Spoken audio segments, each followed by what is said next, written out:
Voyager 1, qui voyage dans l'espace interstellaire depuis plus de 45 ans et arbore aujourd'hui une longue barbe grise, non, je plaisante, a soudainement commencé à envoyer des signaux étranges vers la Terre. Encore plus bizarre, il n'y a aucun signe que la sonde soit abîmée, ni quoi que ce soit de ce genre. Les scientifiques de la NASA essaient désespérément de trouver la raison de cette anomalie. Alors, que s'est-il passé exactement ? Tout d'abord, laisse-moi t'en dire un peu plus sur Voyager 1 et son long voyage. Voyager 1 est une sonde spatiale américaine. Les scientifiques de la NASA l'ont envoyée dans l'espace le 5 septembre 1977. L'objectif de Voyager était d'explorer les planètes excentrées de notre système solaire, à savoir Jupiter et Saturne. Au départ, les scientifiques pensaient que sa mission durerait environ 5 ans. C'est peu de choses que de dire qu'il faisait erreur. La sonde a dépassé toutes les attentes. Non seulement elle a rempli sa mission, mais elle fonctionne toujours. Elle s'est avérée bien plus résistante que prévu. Voyager 1 parcourt l'espace depuis plus de 45 ans. Il serait difficile de sous-estimer tout ce que Voyager 1 a accompli pour la science. Tout d'abord, elle a envoyé avec succès de nombreuses photos de Jupiter et de Saturne vers la Terre. Au fait, tu peux admirer ces photos toi-même, elles sont publiées sur le site de la NASA. Grâce à Voyager, nous avons aussi découvert plusieurs nouvelles lunes de Jupiter et un système d'anneaux jusqu'alors inconnu. Nous avons appris que la célèbre tache rouge de Jupiter était en fait une tempête géante et super rapide. Et après avoir quitté l'orbite de Neptune, Voyager nous a aussi envoyé beaucoup de données importantes sur le plasma interstellaire. Ainsi, Voyager 1 a prouvé avec succès aux scientifiques à quel point elle était utile. Après cela, elle s'est joyeusement dirigée vers son objectif suivant, la ceinture de Kuiper et les confins de l'héliosphère. La ceinture de Kuiper est un anneau de corps glacé qui s'étend de Neptune à une distance d'environ 5 UA du Soleil. Elle est un peu similaire à la ceinture d'astéroïdes, mais environ 20 fois plus étendue et 100 fois plus lourde. L'héliosphère est une zone autour du Soleil où la pression du vent solaire est équilibrée par la pression du gaz interstellaire. Oui, je sais, ça a l'air un peu compliqué et très pointu, dit comme ça. Mais garde à l'esprit que ces données nous aident vraiment à comprendre l'univers dans son ensemble. C'est donc la dernière mission de Voyager. Nous en dire plus sur l'espace interstellaire. La sonde nous a déjà envoyé plus de 60 images formant une mosaïque du système solaire à une distance de plus de 6,4 milliards de kilomètres de la Terre. Les scientifiques ont utilisé ces clichés pour composer une grande photo colorée. La photo a été baptisée un point bleu pâle. Et tu as probablement déjà deviné ce qu'est ce point. Oui, c'est à ça que ressemble notre Terre à travers les objectifs de Voyager. Cette photo montre clairement à quel point nous sommes minuscules. Mais Voyager 1 a aussi une autre mission, encore plus importante. Raconter à d'autres civilisations ce que nous sommes nous, les humains. Tu as peut-être entendu parler des fameux disques d'or de Voyager. Les scientifiques ont créé tout un tas de fichiers audio et vidéo et les ont enregistrés sur ces supports. Il y a plusieurs sections. La première contient Bonjour en 55 langues, y compris des langues anciennes et éteintes. Près de 80% des enregistrements sont des morceaux de musique différents. Musique classique, Bach, Beethoven, Mozart, Stravinsky. Musique folklorique de différents pays et différentes époques. Et un peu de blues, par exemple de célèbres chansons de Louis Armstrong et de Chuck Berry. Les 20% restants contiennent des enregistrements de différentes voix humaines, des sons de la nature et des cris d'animaux, ainsi que 116 images codées en signaux audio. Il y a aussi des enregistrements d'un discours de Kurt Waldheim, un ancien secrétaire de l'ONU, et de Jimmy Carter, le président américain de l'époque. Il s'agit simplement de messages amicaux. En plus des disques, les scientifiques ont aussi préparé un instrument pour les lire. Mais ne t'inquiète pas, ils ont aussi envoyé un dessin qui montre comment utiliser tout ce matériel et comment traduire les sons en images. Ils ont ajouté les coordonnées de la Terre, qu'ils ont créées à l'aide d'une carte des pulsars. Elle montre la position du Soleil dans la Voie lactée. Le disque a été emballé dans un boîtier en aluminium et recouvert d'or pour le protéger des radiations et de la poussière cosmique. Avec cet enregistrement, Voyager 1 a entamé son long voyage. Elle a déjà parcouru une sacrée distance.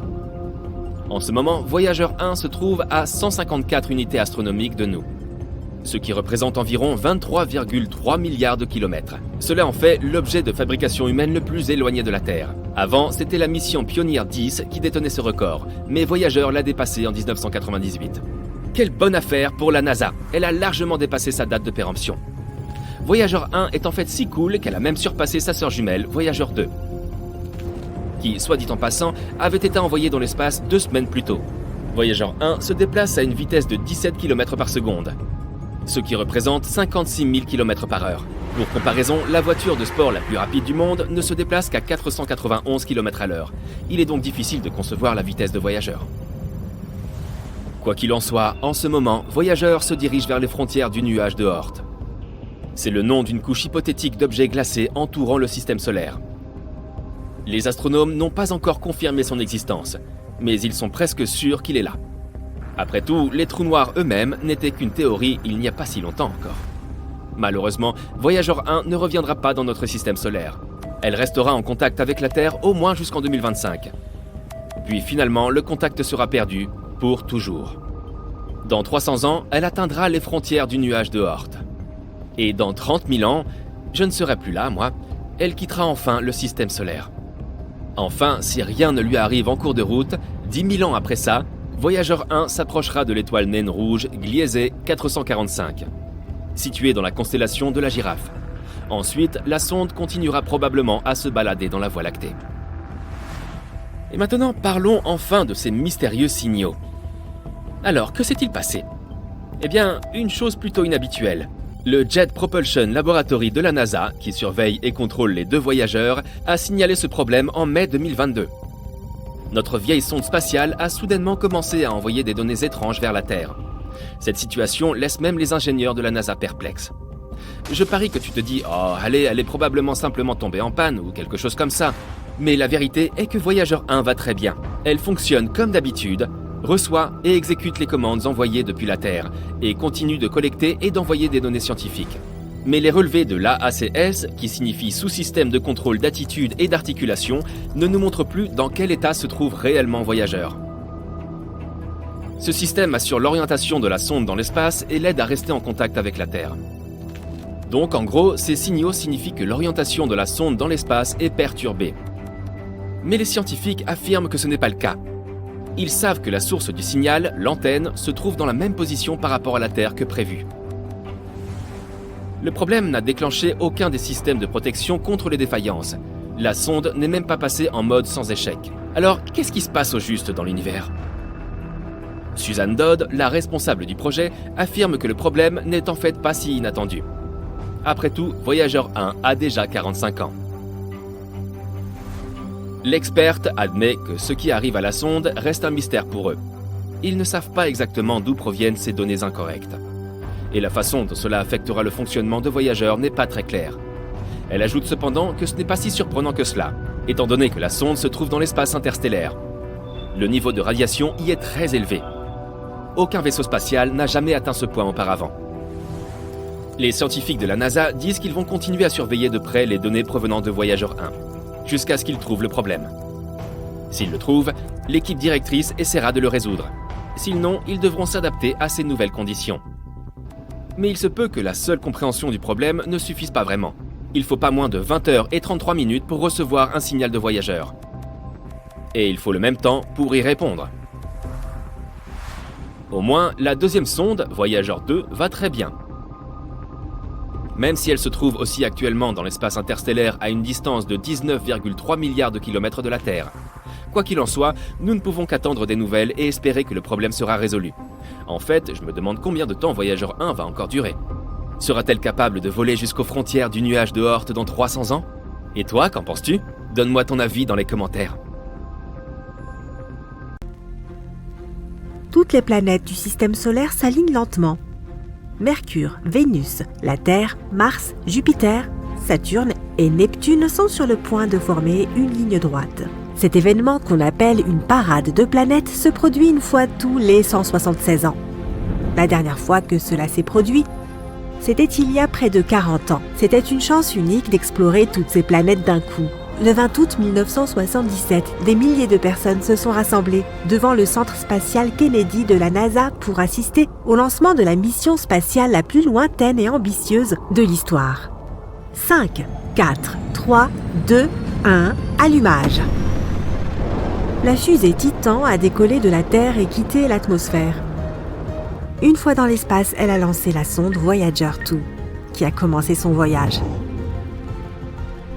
Cette sonde mesurait environ 50 cm de haut pour 1,80 m de long et était équipée d'une antenne parabolique de 3,70 m de diamètre.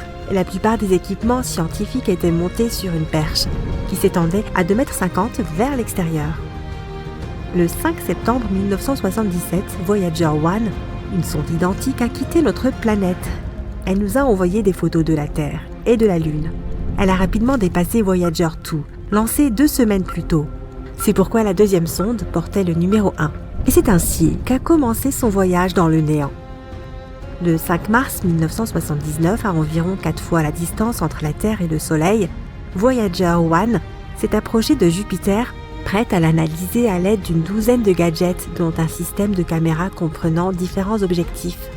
Elle pouvait ainsi prendre des photos de la planète avec la caméra grand angle ainsi que des gros plans de certains endroits spécifiques, de la géante gazeuse et de ses satellites. La sonde disposait également d'un équipement capable de déterminer la composition atmosphérique, le poids et les champs gravitationnels des planètes qu'elle rencontrait. Des spectromètres à infrarouge et ultraviolet pouvaient mesurer les radiations et températures invisibles à l'œil humain. Divers capteurs analysaient les rayons cosmiques. Voyager 1 a ainsi découvert des volcans en dehors de la Terre. Il se trouvait sur le satellite de Jupiter, Io, qui possède des dizaines de volcans actifs, crachant constamment de la lave.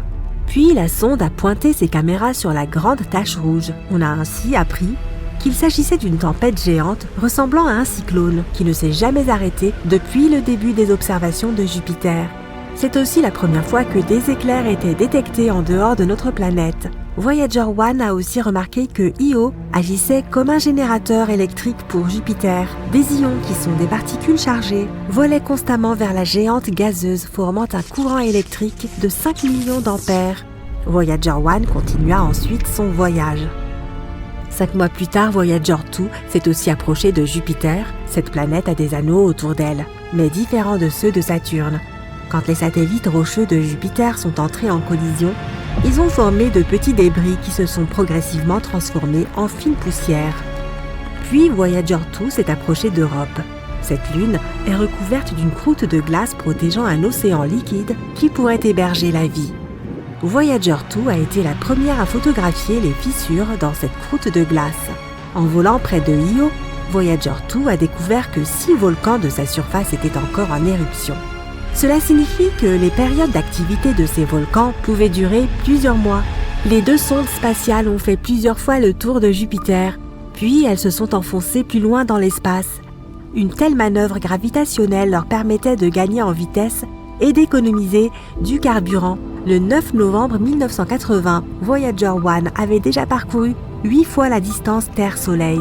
Elle arriva vers Saturne et découvrit 3 nouveaux satellites de la géante gazeuse, Atlas, Prométhée et Pandore. Cela prouva la théorie selon laquelle ces satellites étaient des lunes maintenant les anneaux de Saturne alignés. Il s'est aussi avéré que, contrairement à Jupiter, ces anneaux contenaient aussi de la glace. Voyager 1 a observé Titan, le plus grand satellite de Saturne. Il est 50% plus grand que notre Lune et a même une atmosphère. C'est le seul endroit du système solaire à part la Terre où la présence d'eau liquide ait été prouvée. C'est pourquoi les scientifiques ne nient pas la possibilité de vie là-bas. Voyager 1 a ensuite quitté l'orbite de Saturne, mais en prenant cette fois de la hauteur par rapport à l'alignement des planètes. Presque un an plus tard, Voyager 2 est arrivé et a survolé plusieurs satellites glacés de Saturne. On pense qu'il y a longtemps, ces lunes sont entrées en collision et ont projeté d'énormes morceaux de glace et de roches dans l'espace. En orbitant autour de Saturne, ces débris se sont lentement transformés en poussière composée de glace et de roches, donnant ainsi naissance aux fameux anneaux de Saturne. Voyager 2 est ensuite partie vers sa prochaine cible, située à 17 fois la distance Terre-Soleil, où elle arriva 5 ans plus tard. Pour la toute première fois, un objet fabriqué par l'homme s'approcha d'Uranus. Voyager 2 y a découvert 11 nouvelles lunes. Elle a aussi découvert qu'Uranus était la planète la plus froide du système solaire. Sa température est de moins 213 degrés Celsius. C'est 4 fois plus froid que la température du pôle Sud. À ce moment, la Deep Space Network était testée pour la première fois sur Terre. Il s'agit d'un réseau de radiotélescopes répartis sur toute la planète qui visent certains points du ciel pour établir une communication avec des objets extrêmement éloignés. Ces télescopes ont reçu avec succès les signaux de Voyager 1 et Voyager 2. Le 25 août 1989, Voyager 2 avait déjà parcouru 23 fois la distance Terre-Soleil pour arriver à Neptune. C'était la première fois que l'on recevait des images de cette planète bleue d'aussi près. La sonde y a découvert 6 nouvelles lunes et a également pris les premières photos des anneaux de Neptune. Les ingénieurs ont ensuite coupé les caméras de la sonde afin d'économiser de l'énergie pour son ordinateur principal et les instruments mesurant les vents solaires et interstellaires. Voyager 2 a ensuite quitté Neptune pour se diriger vers l'espace lointain, là où elle n'avait plus besoin de caméras. Quelques mois plus tard, Voyager 1 a envoyé sa dernière photo à la Terre. C'est un portrait de famille de notre système solaire tout entier. Chaque point pâle montre une planète. On reconnaît à peine la Terre. Sa caméra a ensuite été coupée pour économiser de l'énergie. C'était le début de la mission interstellaire de Voyager 1. Pendant 15 ans, la sonde a volé aux confins du système solaire. Le 16 décembre 2004, elle a traversé le choc terminal. C'est là que le vent solaire ralentit soudainement et se réchauffe après être entré en collision avec le vent interstellaire. Voyager 1 a réussi à endurer cette épreuve et a poursuivi son aventure. En 2007, Voyager 2 a traversé la même frontière. À ce moment, ses capteurs ont enregistré une température d'environ 130 degrés. Mais la sonde a réussi à y résister et a poursuivi son voyage dans le cosmos. Les deux sondes se sont ensuite déplacées dans des directions différentes. Elles ont ainsi découvert que l'héliosphère, cette bulle de vent solaire, n'était pas parfaitement ronde mais ressemblait plutôt à un œuf. Le 25 août 2012, Voyager 1 est devenu le premier objet fabriqué par l'homme à entrer dans l'espace interstellaire. C'est aussi l'objet artificiel envoyé le plus loin de toute l'histoire de l'humanité. Le 5 novembre 2018, Voyager 2 a également quitté le système solaire, poursuivant également son voyage dans l'espace lointain. Les deux sondes voyagent maintenant depuis 44 ans. Voyager 1 a parcouru 153 fois la distance Terre-Soleil en filant à plus de 60 000 km/h. Dans environ 300 ans, les sondes atteindront le nuage de Oort. Il s'agit d'une région hypothétique entourant le système solaire où il n'y a que des astéroïdes et des blocs de glace. Les scientifiques pensent que les sondes pourraient atteindre les étoiles les plus proches dans les 40 000 prochaines années. Peut-être qu'un jour elles exploreront des mondes inconnus. Elles pourraient découvrir des planètes ressemblant à la nôtre. Elles pourraient même rencontrer une civilisation intelligente.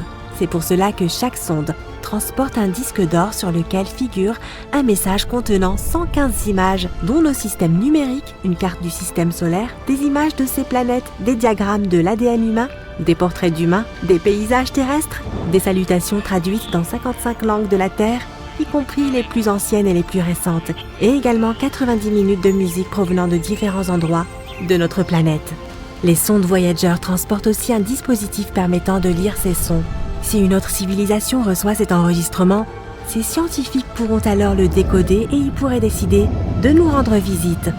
Ils devraient cependant répéter le voyage inverse de Voyager, soit des dizaines d'années-lumière à travers l'espace intersidéral, entrer dans notre système solaire et enfin survoler Neptune, Uranus, Saturne, Jupiter, Mars et la ceinture d'astéroïdes en direction de notre petite planète bleue.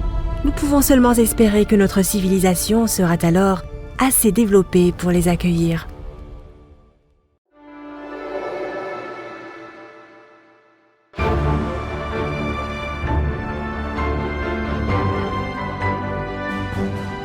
Le 20 août 1977, la mission spatiale la plus ambitieuse de l'histoire a décollé de la Terre. L'objectif principal de Voyager 2 était d'étudier de près le système solaire externe. Cela a été rendu possible par un alignement rare de planètes. Voyager 2 était censé étudier toutes les géantes gazeuses du système solaire, Jupiter, Saturne, Uranus et Neptune. Les astronomes espéraient aussi qu'elle serait capable de trouver et d'explorer le bord du système solaire. Comme Voyager 2 a été construite pour les voyages interstellaires, la sonde a été équipée d'une grande antenne de 4 mètres de large, permettant à la sonde d'envoyer vers la Terre les données qu'elle recueillait. Pendant son voyage, la sonde spatiale a découvert une 14e lune de Jupiter. Voyager 2 est le seul vaisseau spatial à avoir étudié les 4 planètes géantes de près. C'est aussi le premier objet fabriqué par l'homme à être passé devant Uranus, où il a découvert 2 nouveaux anneaux et 10 nouvelles lunes. Voyager 2 a aussi survolé Neptune et a détecté sa grande tache noire. Il s'agit d'une tempête tournoyante colossale dans l'hémisphère sud de la planète. La tempête a la taille de la Terre et se déplace à une vitesse de 2400 km/h. Ces vents sont les plus forts jamais enregistrés sur une planète du système solaire. Dans l'histoire de l'exploration spatiale, seuls 5 vaisseaux ont réussi à quitter l'attraction gravitationnelle du système solaire. Il s'agit de Pioneer 10 et 11, Voyager 1 et 2 et New Horizons. Les humains lancent des milliers d'objets dans l'espace. Ces objets surmontent facilement la gravité de la Terre, mais le Soleil est environ 300 000 fois plus massif que notre planète. C'est pourquoi son attraction gravitationnelle est bien plus difficile à combattre. Plus impressionnante encore, Voyager 2 est le deuxième objet fabriqué par l'homme dans l'histoire à avoir atteint l'espace entre les étoiles après avoir traversé l'héliosphère. C'est une bulle de champ magnétique et de particules produite par le Soleil et qui protège le système solaire. 2 ans après son lancement, Voyager 2 a commencé à transmettre les premières images de Jupiter. La sonde spatiale a fourni aux scientifiques des informations indispensables sur Io et Europe, 2 des plus grandes lunes de Jupiter. Puis la mission spatiale est passée à côté de la géante gazeuse elle-même. La distance entre le vaisseau spatial et la planète était d'environ 650 000 km. C'est alors que la sonde a remarqué des changements dans la forme et la couleur de la grande tache rouge. Il s'agit d'un énorme système de tempêtes à longue durée de vie, comme un ouragan sur Terre, mais beaucoup plus grand. 2 ans plus tard, Voyager 2 a atteint Saturne. Elle a découvert des rayons et des irrégularités dans certains des anneaux de la planète. Alors que la sonde volait derrière et au-delà de la géante gazeuse, elle a traversé le plan des anneaux de Saturne. À ce moment-là, la vitesse de Voyager était d'environ 13 km par seconde. Pendant plusieurs minutes, la sonde a été frappée par des milliers de grains de poussière de la taille d'1 micron. Cela n'a cessé de modifier la direction de la sonde et ses jets de contrôle ont dû se déclencher plusieurs fois pour stabiliser l'engin. Après avoir exploré Uranus et Neptune, Voyager 2 s'est ensuite dirigé hors du système solaire. Ces instruments ont été mis en mode faible puissance pour économiser de l'énergie. En août 2007, la sonde a passé le choc terminal. C'est la frontière qui marque la limite extérieure de l'influence du Soleil. Là, le vent solaire faiblit. À l'été 2013, la sonde a atteint l'espace interstellaire. Quand il s'agit d'envoyer et de recevoir des signaux dans l'espace, il y a 3 facteurs à garder à l'esprit. La distance, la puissance et le temps. Plus un vaisseau spatial est éloigné, plus un signal doit parcourir de distance avant de l'atteindre. Et plus il faut de temps à ce signal pour rattraper le vaisseau spatial. Et quand il y arrive enfin, il est extrêmement faible.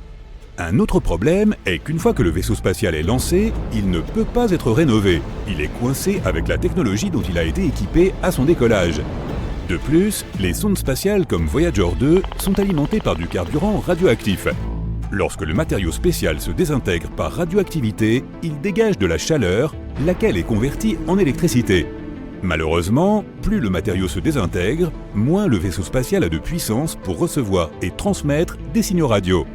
Malgré ce problème, nous n'avons pas encore perdu la connexion avec Voyager 1 et 2. C'est parce que de nouvelles technologies plus puissantes apparaissent sur Terre. Les signaux que l'on envoie peuvent aller beaucoup plus loin qu'avant. C'est pourquoi il a été possible de rester en contact avec Voyager 2, qui est entré dans l'espace interstellaire en 2018 et qui s'est déjà éloigné de la Terre de près de 19 milliards de kilomètres. Mais en mars 2020, la pièce principale de l'équipement qui permettait aux scientifiques d'échanger des signaux avec le vaisseau spatial s'est éteinte. Après l'arrêt des communications avec la sonde, la NASA a passé environ 11 mois à mettre à niveau son Deep Space Network et à installer un nouveau matériel. Le DSN est un réseau international d'énormes antennes radio qui aide les astronomes sur Terre à communiquer avec les missions interplanétaires. Ces antennes sont situées en Californie, à Madrid et à Canberra. Celle utilisée pour garder le contact avec Voyager 2 est une antenne de 70 mètres de large à Canberra. C'est le seul équipement capable d'envoyer des directives qui peuvent atteindre la sonde. Cette antenne, connue sous le nom de DSS-43, a commencé à fonctionner en 1972, 5 ans avant les lancements de Voyager 1 et 2. À l'époque, elle ne mesurait que 64 mètres de diamètre. Depuis, l'antenne a subi de nombreuses réparations et améliorations. Mais ces 11 mois ont été les plus longs pendant lesquels l'antenne aura été hors ligne. En octobre 2020, l'antenne était enfin prête pour un essai après toutes les remises à niveau et autres réparations. Les opérateurs de la mission ont envoyé une série de commandes à Voyager 2. Et après plusieurs mois de silence radio, la sonde a renvoyé le signal. La sonde a confirmé qu'elle avait entendu l'appel. Ensuite, le vaisseau spatial a exécuté les commandes. Pendant que l'antenne était hors ligne, les opérateurs de la mission pouvaient effectivement recevoir des données scientifiques et des nouvelles de l'état de Voyager 2. Les astronomes ont continué à recevoir des données de l'espace interstellaire, la région située à l'extérieur de l'héliosphère du Soleil. Mais ils ne pouvaient pas envoyer de commande à la sonde, car elle était trop éloignée de la Terre. L'antenne améliorée a été équipée de 2 nouveaux émetteurs radio, et cela a été fait juste à temps. L'un des émetteurs, qui était utilisé pour communiquer avec Voyager 2, n'avait pas été remplacé depuis presque 50 ans. L'antenne a aussi reçu de nouveaux équipements de refroidissement et de chauffage, et d'autres éléments électroniques nécessaires pour supporter les émetteurs avancés. Une chose curieuse à propos du Deep Space Network est que ces antennes radio sont positionnées de manière très précise. Elles sont espacées de manière égale autour du globe. De cette façon, presque tous les vaisseaux spatiaux peuvent rester en contact avec au moins une installation à tout moment. Mais Voyager 2 est une exception. En 1989, elle a effectué un survol rapproché de Triton, la lune de Neptune. C'était la seule rencontre rapprochée que l'on ait eue avec la 8e planète du système solaire et sa lune. À propos, Triton est le plus grand objet connu qui serait né dans la ceinture de Kuiper. C'est un anneau en forme de beignet autour du Soleil, rempli d'objets glacés. Voyager 2 a découvert le système d'anneaux de Neptune et ses minuscules lunes intérieures. La sonde a aussi recueilli beaucoup d'informations étonnantes sur Triton. Par exemple, il est apparu clairement que la Lune était couverte de cryovolcans. Au lieu de cracher de la roche en fusion, ces volcans crachent de la glace composée d'eau, d'ammoniac et de méthane. Lorsque la sonde spatiale New Horizons est passée devant Pluton plus de 25 ans plus tard, elle a découvert le même phénomène sur la planète naine. Quoi qu'il en soit, pour faire ce détour, Voyager 2 a dû passer au-dessus du pôle nord de la géante de glace. Mais cela a modifié la trajectoire de la sonde, la faisant dévier vers le sud par rapport au plan des planètes. Depuis, Voyager 2 se déplace dans cette direction. Et maintenant, la sonde est si loin qu'elle est hors de portée des antennes radio de l'hémisphère nord, celles de Madrid et de Californie. Cela fait de DSS 43, qui se trouve dans l'hémisphère sud, la seule antenne suffisamment puissante et diffusant juste la bonne fréquence pour envoyer des commandes à Voyager 2. Voyager 1, la jumelle de la sonde, qui voyage plus vite, n'a quant à elle pas modifié sa trajectoire. Après être passée devant Saturne, elle a pris un chemin différent. C'est pourquoi aujourd'hui, elle peut facilement communiquer avec les 2 installations de l'hémisphère nord. La mise à niveau dont a bénéficié le complexe de Canberra peut aussi profiter à d'autres missions spatiales, comme par exemple le rover martien Perseverance qui a atterri sur la planète rouge le 18 février 2021. L'antenne sera également cruciale pour l'exploration d'autres planètes et de la Lune. En septembre 1859, les scientifiques observèrent une grande éruption solaire pour la première fois. Le Soleil projeta dans l'espace d'énormes quantités de radiation, d'énergie et de matière plasmatique. Cette catastrophe fut considérable et dévastatrice. Mais elle se produisit à une distance de 150 millions de kilomètres. Elle ne posa donc probablement pas de problème majeur. Vous croyez? Nous allons voir ça. Quelques heures après la détection de l'éruption, les lignes télégraphiques cessèrent de fonctionner dans toute l'Europe et l'Amérique du Nord. Certaines d'entre elles produisirent des étincelles et provoquèrent des incendies. Les gens se rendirent alors compte que le Soleil n'était pas seulement une source de lumière et de chaleur, mais qu'il représentait aussi un danger. Les scientifiques ont donné à ce jour le nom d'événement de Carrington. La bonne nouvelle, c'est que cet événement s'est produit au milieu du 19e siècle et qu'il n'a pas causé de graves problèmes pour la planète. La mauvaise nouvelle, c'est que les scientifiques prévoient qu'en 2025, la Terre connaîtra des tempêtes solaires encore plus puissantes causées par une éjection de masse coronale. Il s'agit d'un nuage géant de plasma ou de gaz chargé. En une seule fois, le Soleil peut projeter dans l'espace des milliards de tonnes de ce matériau qui, ensuite, s'envole à très grande vitesse. Une partie de ces matériaux peut atteindre notre planète en 15 heures, le reste en quelques jours. Sur son chemin, l'éjection capte et accélère toutes les particules chargées rencontrées, ce qui augmente son intensité et sa puissance. Enfin, cet irrésistible concentré d'énergie s'écrase sur notre planète. Elle réchauffe les couches supérieures de l'atmosphère, augmente son épaisseur et perturbe le travail des satellites. Ils ralentissent à des pertes de l'altitude. Nos communications avec les satellites deviennent instables. Les GPS se dérèglent, les données sont mal transmises. De plus, le gaz chargé par le Soleil pénètre dans nos réseaux électriques, nos transformateurs et nos stations. Cela entraîne des pannes massives qui compromettent le fonctionnement de l'ensemble de la chaîne technologique. Une puissante attaque solaire sur plusieurs centrales électriques peut déclencher une panne de courant totale dans une grande ville. L'Internet, les téléphones, les services sociaux, les réseaux, plus rien ne fonctionne. Nous risquons de ne plus être en contact les uns avec les autres. De nombreuses grandes entreprises font faillite et la planète risque de connaître de graves crises économiques. Ce sont là d'immenses problèmes, mais ce ne sont pas encore les plus graves. Les centrales électriques alimentent les chaufferies et les stations de pompage d'eau. Les tempêtes solaires pourraient empêcher l'eau d'arriver jusqu'à nos foyers. Sans argent liquide, impossible de faire ses courses dans les magasins. Bien sûr, tout cela peut être rétabli, mais pas avant d'avoir vécu quelque temps à l'âge de fer. Mais le pire, c'est qu'une tempête solaire prolongée peut suspendre la production alimentaire. Par exemple, cette année, une tempête géomagnétique a mis hors service les satellites GPS qui sont reliés aux tracteurs modernes, de sorte que les agriculteurs n'ont pas pu travailler. Que se passerait-il si de telles tempêtes se produisaient tous les jours pendant un an? Nous commencerions probablement à manquer de nombreux articles dans les supermarchés. La navigation maritime dépend également des satellites. Grâce à eux, les navires calculent la latitude et la longitude de leur position. Si les satellites sont endommagés, les navires peuvent se perdre dans l'océan. Même les baleines se perdent lors d'orages magnétiques.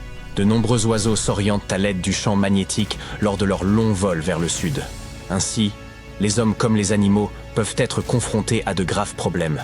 Les tempêtes solaires réchauffent les couches supérieures de l'atmosphère terrestre et rendent l'air plus épais. Le mouvement des satellites ralentit à cause de cette résistance de l'air. Ils perdent de l'altitude. L'un de ces satellites est Hubble. Oui, le télescope qui nous fournit toutes ces incroyables images de l'espace. Les scientifiques affirment qu'il tombera un jour en panne à cause des attaques solaires. Vous avez probablement entendu aux informations que l'activité solaire a récemment provoqué des tempêtes électromagnétiques sur Terre. Mais heureusement, cela n'a pas affecté nos vies de quelque manière que ce soit. Le seul problème, c'était les maux de tête, l'hypertension et les sautes d'humeur pendant ces tempêtes. Cela semble banal, mais les scientifiques ne parviennent pas à se mettre d'accord sur ce sujet. Personne ne sait exactement comment et pourquoi les orages magnétiques affectent notre santé. Oui, pendant les orages, l'atmosphère de la planète devient moins dense et cela affecte peut-être notre tension artérielle, tout comme lorsque la météo change. Les personnes souffrant de problèmes cardiovasculaires doivent donc faire très attention. Mais l'effet sur notre système nerveux est, par chance, plutôt insignifiant. Il se peut que les personnes qui apprennent l'arrivée d'un orage magnétique et qui se sentent mal soient en réalité victimes d'un effet placebo. Mais il y a aussi de bonnes nouvelles. Toutes ces particules solaires chargées interagissent avec les atomes et les molécules de l'atmosphère terrestre.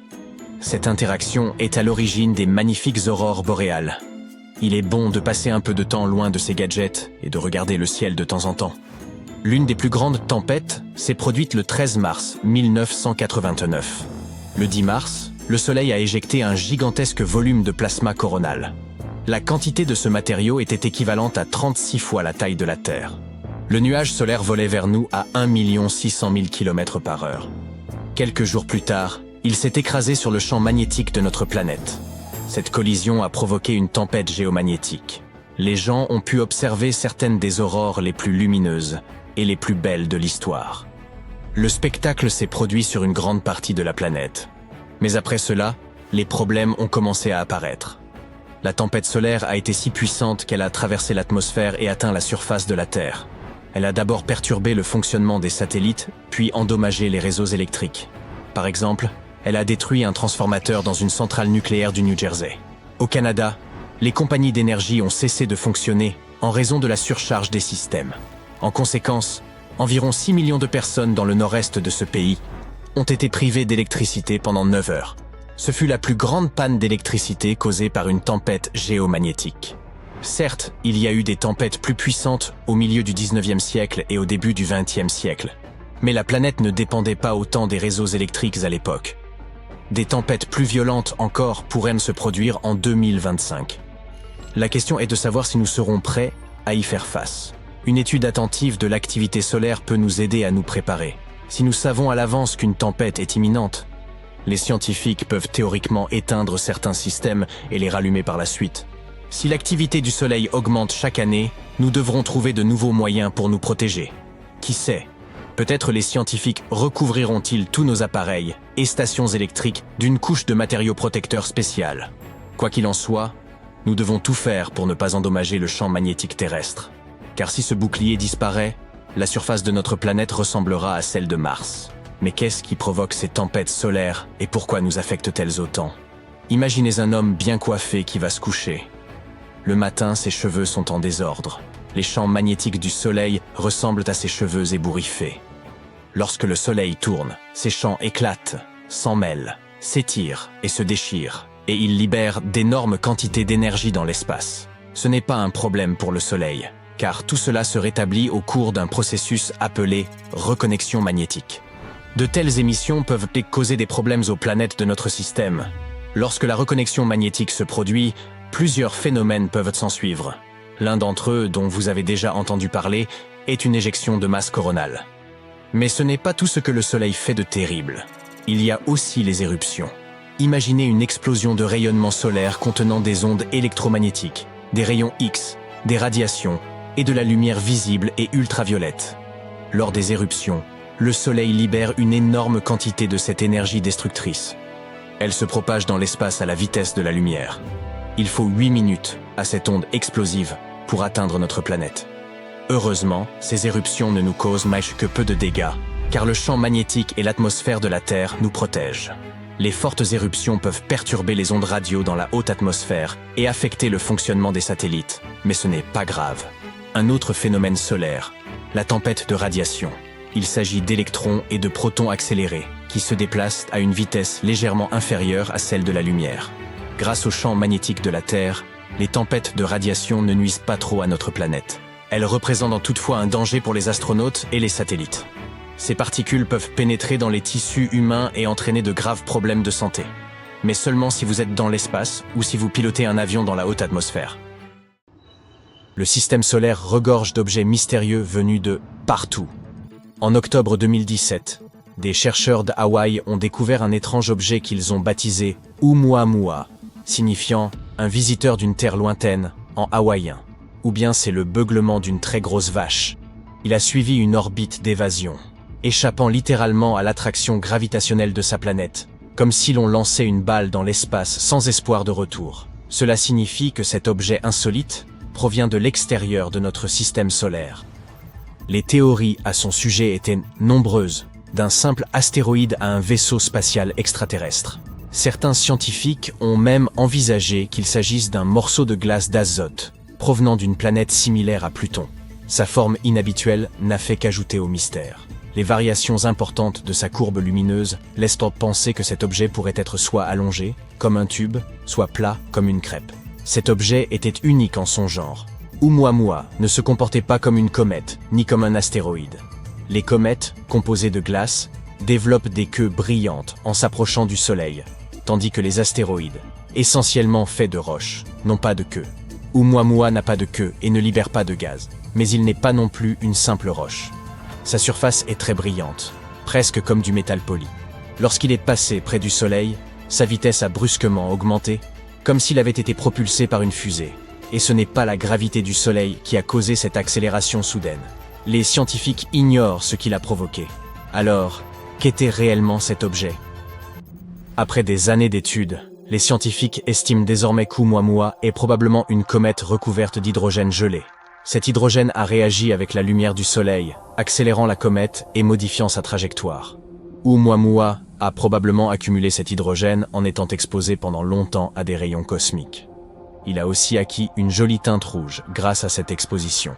Cet objet était un visiteur en provenance d'un jeune système solaire chaotique, où les collisions et les migrations sont fréquentes.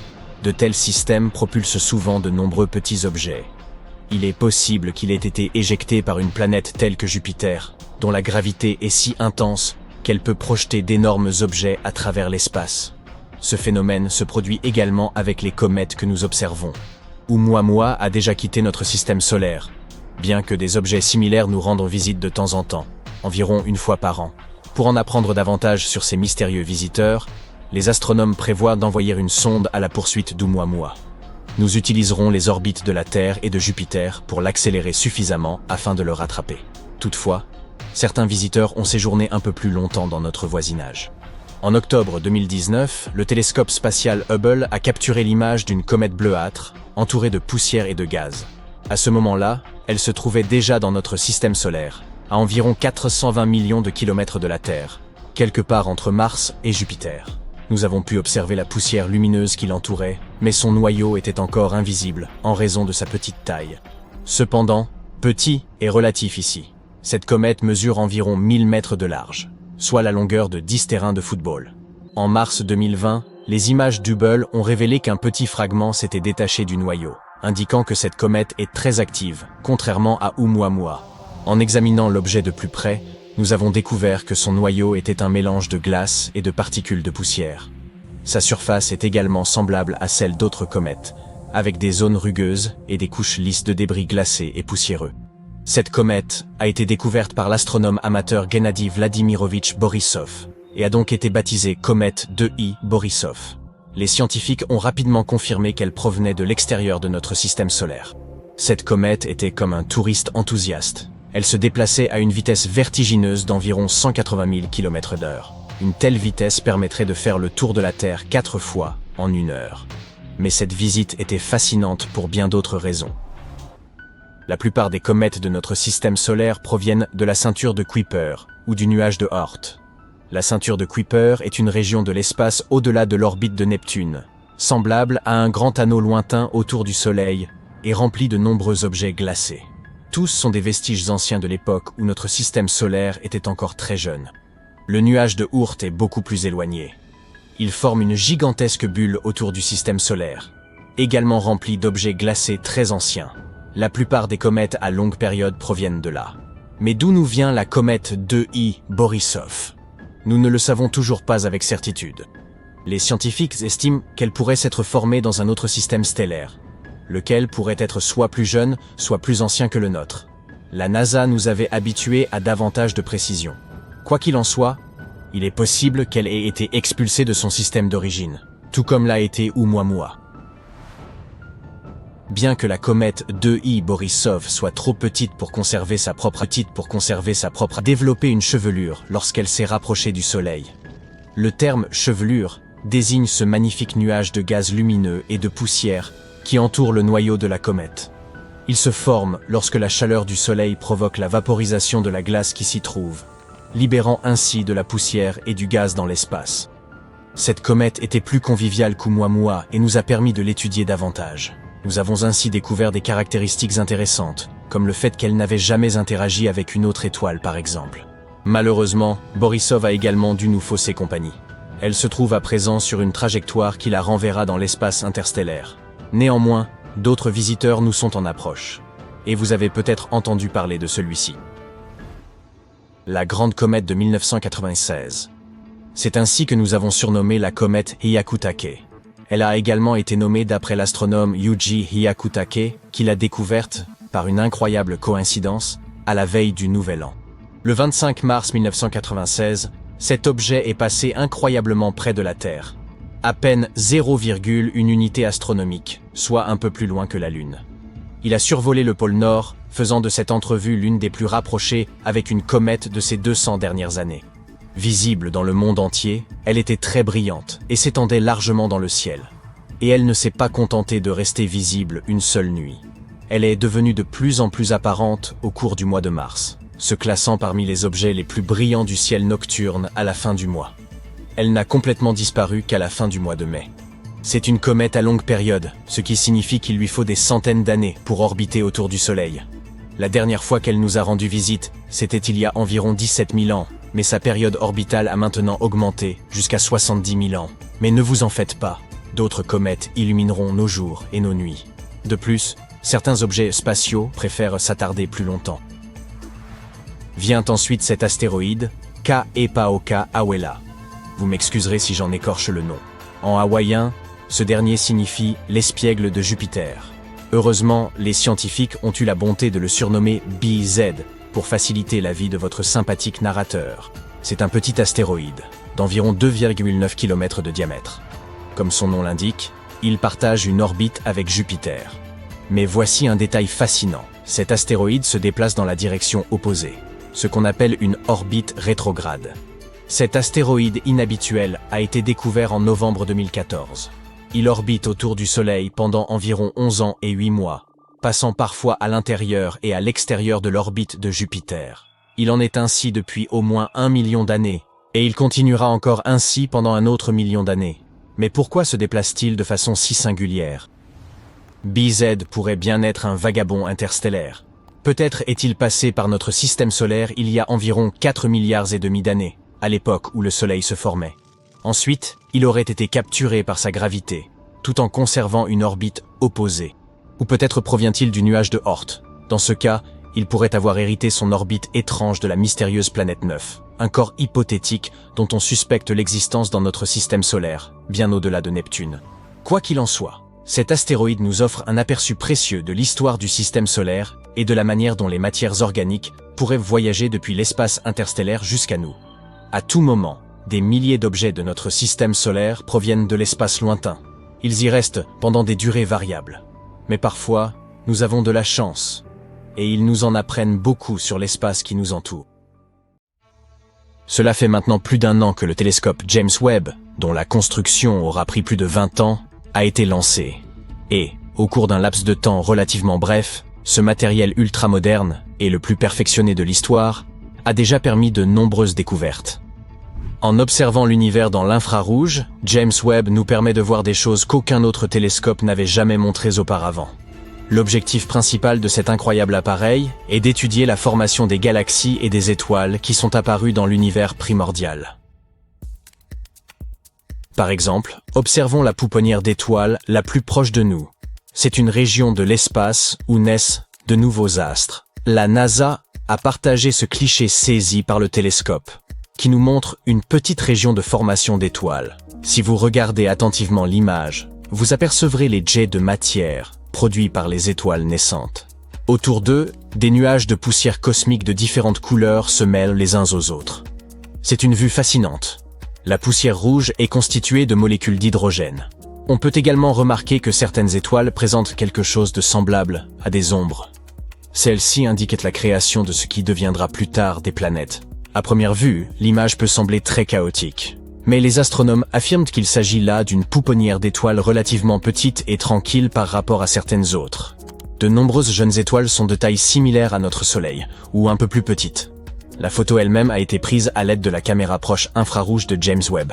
C'est la caméra principale du satellite, capable de prendre des photos du cosmos dans 2 différentes gammes d'infrarouge. Une autre incroyable découverte faite par le télescope James Webb est celle de molécules de fumée dans une galaxie très lointaine. C'est la première fois que de telles molécules sont découvertes aussi loin de notre planète. La galaxie en question se situe à 12,3 milliards d'années-lumière de la Terre. Elle s'est probablement formée environ 1,5 milliard d'années après le Big Bang. Malgré l'immense distance entre cette galaxie et notre planète, les scientifiques sont parvenus à détecter des composés chimiques habituellement présents dans la suie ou dans la fumée. Et cette découverte n'est pas des moindres, car elle a repoussé le record de détection de telles molécules complexes d'environ 1 milliard d'années. Cette étude a également confirmé l'incroyable potentiel de l'équipement spatial le plus avancé de notre époque. En effet, il est parvenu à faciliter cette découverte en dépit du fait que le spectromètre nécessaire aux mesures ait été endommagé suite à une dégradation aussi soudaine que surprenante. Le télescope James Webb a également contribué à notre compréhension des exoplanètes. Il s'agit de ces planètes qui orbitent autour d'étoiles autres que notre propre Soleil.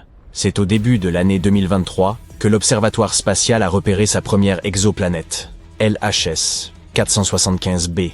Elle se situe à 41 années-lumière de la Terre et a à peu près la même taille que notre planète. Selon la NASA, James Webb serait à l'heure actuelle le seul télescope en service permettant de catégoriser l'atmosphère d'exoplanètes d'une telle taille. L'équipe de chercheurs à l'origine de cette découverte estime que ces résultats ne font que souligner la précision du télescope. Ils espèrent qu'il nous aidera à localiser de nombreuses autres exoplanètes rocheuses que nous pourrions être en mesure de coloniser dans le futur. Même si, à première vue, il peut sembler que l'univers soit assez vide, c'est en réalité un endroit très animé. Et James Webb dispose de tous les instruments nécessaires pour observer l'incroyable variété d'événements cosmiques qui s'y déroulent. Regardez simplement cette photographie de WR124. C'est une étoile à l'aube de sa propre destruction. Sur cette photo, l'étoile est sur le point de se transformer en supernova. Cela se produit lorsqu'un astre épuise tout son carburant et implose à la fin de son cycle de vie, libérant un immense nuage de poussière spatiale et de gaz ardent dans l'espace. L'étoile saisie par le télescope est une étoile dite de Wolf-Rayet. Il s'agit de la période de la vie d'une étoile où elle perd ses couches externes avant de devenir une supernova. Une autre chose étonnante découverte par James Webb est un hybride d'étoiles et de planètes qui présente des nuages très bizarres. Ce corps étrange est en réalité une naine brune, baptisée VHS 1256b. Ces dernières sont plus grandes que des planètes, mais trop petites pour être considérées comme des étoiles. Elles émettent une lumière qui leur est propre et sont assez chaudes. Mais leur masse n'est tout simplement pas suffisante pour produire la fusion de l'hydrogène en hélium, comme le font les étoiles à part entière. Les corps célestes de ce type ne sont pas réellement bruns. Ils se déclinent dans une large gamme de couleurs, mais celles-ci sont essentiellement invisibles à l'œil humain. Ce que nous pouvons voir, c'est la lumière qu'ils émettent, et pour nous, elle semble être de couleur orange foncé ou magenta. La naine brune, découverte par James Webb, représente presque 20 fois la taille de Jupiter. Elle orbite autour de 2 naines rouges, et pour accomplir cette orbite, elle a besoin d'un peu plus de 10 000 ans. Les astronomes ont découvert cette exoplanète singulière en 2016. Mais à ce moment-là, ils ne l'ont pas considérée comme une naine brune, et, par conséquent, étaient incapables d'expliquer sa mystérieuse lueur rougeâtre. Maintenant, grâce au télescope, ils connaissent l'origine de cet objet spatial. Enfin bref, revenons à ces nuages. Comme vous le savez, les nuages sur Terre sont composés de vapeur d'eau. Mais ceux de la naine brune sont bien différents. Ils semblent être faits de sable. Il a beau ressembler au sable de notre bonne vieille Terre, mais ce n'est en fait pas le cas. Ces nuages sont constitués de minuscules particules de silicate. Une autre découverte récente concerne plusieurs grandes galaxies que les scientifiques pensent être nées peu de temps après le Big Bang. Elles n'étaient pas censées se trouver là, et personne ne s'attendait à les découvrir. Mais le télescope spatial James Webb, lui, les a repérées. Ces galaxies, aussi massives que notre Voie lactée natale, sont pleines d'étoiles matures rougeoyantes. Les astronomes ont analysé la lumière qui en provenait et ont estimé leur âge 5 à 700 millions d'années après le Big Bang. Cela signifie qu'elles sont apparues alors que notre univers était encore très jeune, pratiquement un bébé. Mais le plus étrange dans ces galaxies, c'est leur taille colossale et l'âge des étoiles qui y résident. Les données collectées par le télescope ne correspondent pas à notre conception préalable de l'univers et de son évolution première. Elles ne correspondent pas non plus aux observations précédemment effectuées par le télescope Hubble. Et ici, James Webb a photographié une zone reculée de l'espace avec un niveau de détail inégalé. Cette région est connue sous le nom d'amas de Pandore.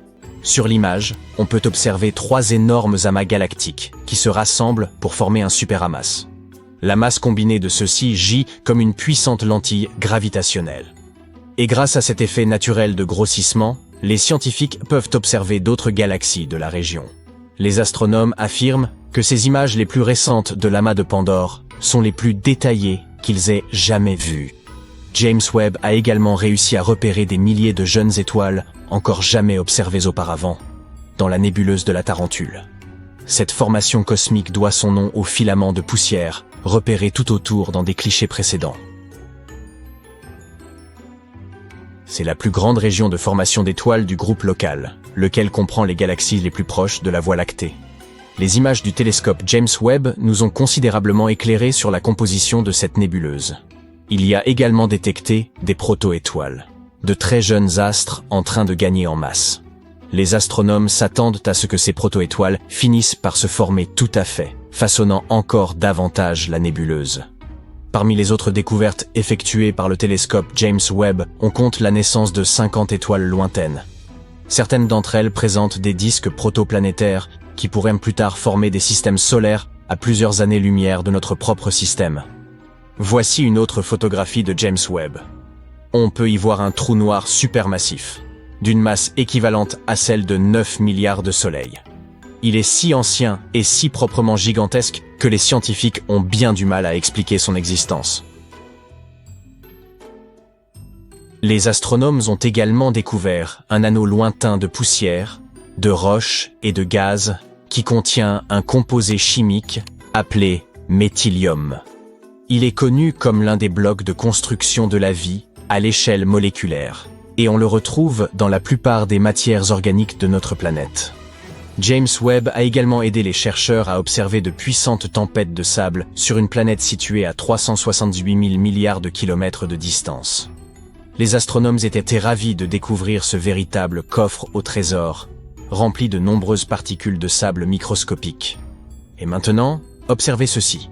Vous reconnaissez cette image? Il s'agit des piliers de la création.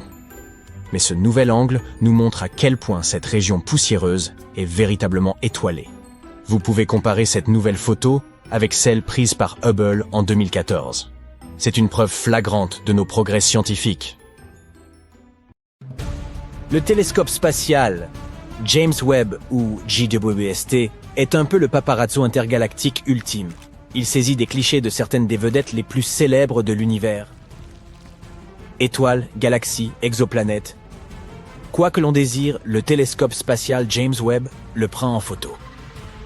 Alors, si tu es un fan des célébrités cosmiques, jetons un coup d'œil à quelques-unes des plus belles photos d'étoiles. La nébuleuse de la Carène. L'image de la nébuleuse portant le nom charmant de Carina a été publiée le 12 juillet. Le télescope a capturé une magnifique vue de cette nébuleuse, située à environ 7500 années-lumière de la Terre. Surnommée les falaises cosmiques, il s'agit en fait d'un foyer de jeunes étoiles, dont certaines sont plusieurs fois plus grandes que notre Soleil. La nébuleuse de la Carène est un véritable spectacle céleste situé dans la constellation australe de la Carène. Elle est proprement énorme, avec environ 260 années-lumière de diamètre.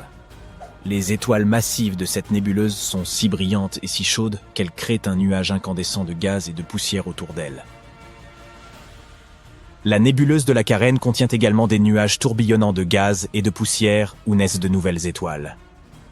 Le gaz s'effondre sous son propre poids, devient plus chaud et plus dense, et tout cela conduit finalement à la création de nouvelles étoiles. Cependant, la nébuleuse de la Carène n'est pas seulement un paisible lieu de formation d'étoiles. Elle est le théâtre de certains des événements les plus destructeurs de l'univers, capable de créer de prodigieuses ondes de choc qui anéantissent tout sur leur passage. C'est un majestueux chaos. Le quintet de Stéphane. Cette photo a également été publiée le 12 juillet. Le quintet de Stéphane est un groupe observable de 5 galaxies, situées à une immense distance de notre planète, soit environ 290 millions d'années-lumière dans la constellation de Pégase.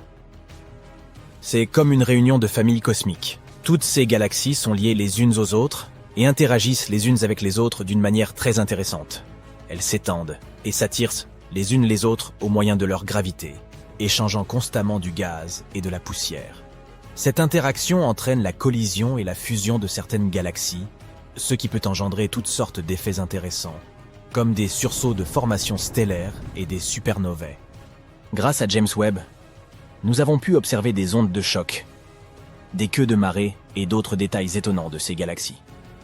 Leurs interactions créent un spectacle époustouflant que l'on peut voir clairement sur cette photo. Jupiter. Et voici notre bonne vieille copine géante. Cette image a été publiée par la NASA le 22 août. Jupiter est la plus grande planète de notre système solaire.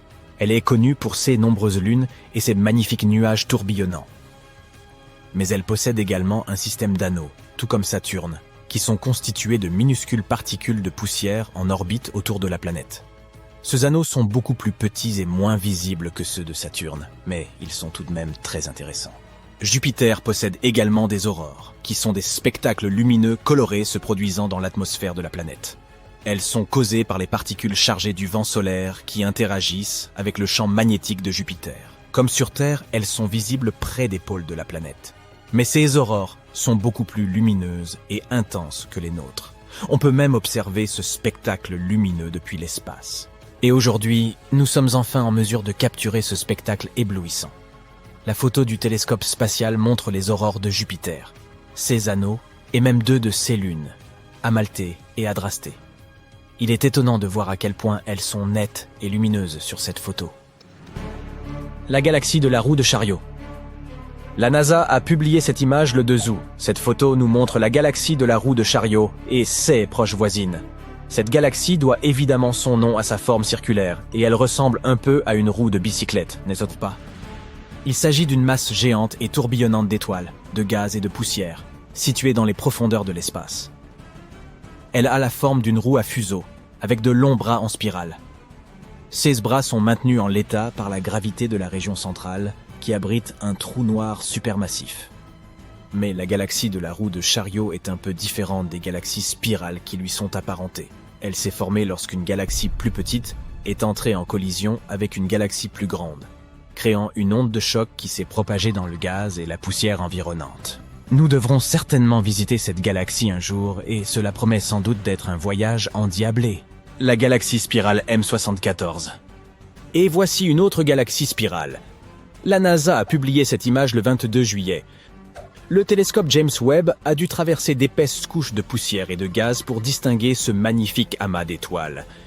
M74 appartient à une classe spéciale de galaxies spirales connue sous le nom de galaxies de grand style. Cela signifie que ces bras spiraux sont visibles et clairement dessinés. Il se passe toutes sortes de choses étonnantes à l'intérieur des galaxies spirales. Des supernovas, des étoiles naissant dans des nuages de gaz et de poussière, et bien d'autres merveilles cosmiques. Le gaz et la poussière incandescents, les étoiles brillantes et les motifs tourbillonnants des bras spiraux en font l'un des objets les plus frappants de l'univers. C'est ce que l'on peut clairement voir dans l'exemple de M74, la nébuleuse de la Tarentule. Cette image de la nébuleuse au nom effrayant de Tarentule a été publiée le 6 septembre. La photographie couvre pas moins de 340 années-lumière. C'est une distance colossale. Grâce à cette image, les astronomes ont découvert de nouvelles jeunes étoiles qui étaient auparavant masquées par la poussière. La nébuleuse de la Tarentule est située à 160 000 années-lumière de nous, dans le grand nuage de Magellan. C'est la plus grande et la plus brillante région de formation d'étoiles du groupe local, les galaxies les plus proches de notre Voie lactée. Elle doit son nom à sa forme, qui ressemble un peu aux pattes d'une grosse araignée. Il s'agit d'une vaste région de l'espace, d'environ 1000 années-lumière de diamètre, qui abrite certaines des étoiles les plus massives et les plus lumineuses de l'univers. L'une des raisons pour lesquelles la nébuleuse de la Tarentule intéresse les scientifiques est sa composition. Celle-ci est proche de celle des régions d'étoiles, dites du midi cosmique. Ce que l'on appelle l'état de notre univers lorsqu'il n'était âgé que de quelques milliards d'années.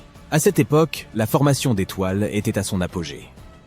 Grâce au télescope James Webb, nous pouvons mieux étudier cette galaxie et découvrir ce qu'était notre univers au sommet de sa gloire.